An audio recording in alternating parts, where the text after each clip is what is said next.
Your data is indicating that land prices have gone up by 10 to 20 times. Is that correct? Or am I missing a zero here? In last 5 years, it has shot up. 10 to 20 times. Yes. You see, we need to understand that, there's a huge shortage of land within the city limit. And in the anticipation of the positive verdict, the land prices had already started to shoot up. And then in terms of, I have a sentiment value attached to the land, for example, within the city limit. Whatever the price was being asked initially is being, transacted. So that's where the sudden spike that we have seen. And that's the reason I am a bit skeptical for an individual investor to enter. It makes good commercial sense for big hospitality companies. But I think whenever the sentiments are high, the retail investors or let's say a person who's buying for an investment point of view should exercise some caution. I would suggest let the euphoria settle down and then think of making an investment. Mr. Ghosh, closing comments from you. The same question what I asked Prashant. Sure. Somebody is watching the show. Would you encourage? Definitely, yes. I mean, the pricing dynamics in Ayodhya is extremely unique because it's extremely supply-starved market. In fact, unencumbered land in Ayodhya, especially near the temple influence zone, is absolutely rare.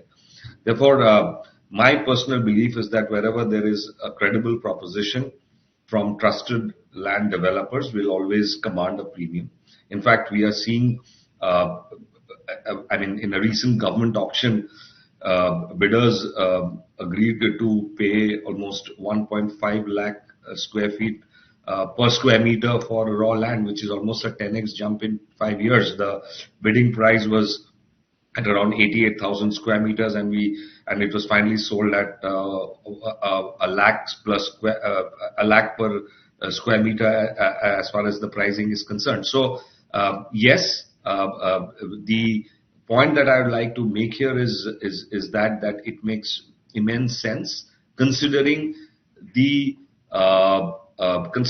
fact that the mix of tourism, infrastructural development, and the strong spiritual sentiment is going to augur great growth, even as far as the retail investor is concerned, because it is just not becoming a spiritual tourism center, but also is becoming a center of commerce because of the hotels, residential developments, so on and so forth. So land will be rare, land will be scarce, and whenever there is scarcity, it has got a direct impact as far as pricing is concerned.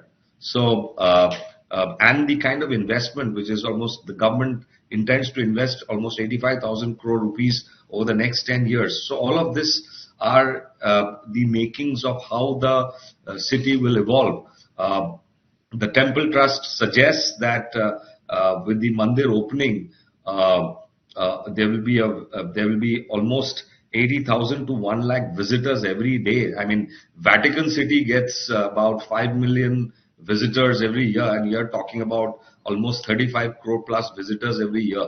So those are extremely telling numbers to indicate the economic potential of the city, and thereby how it will benefit even retail investors for that matter.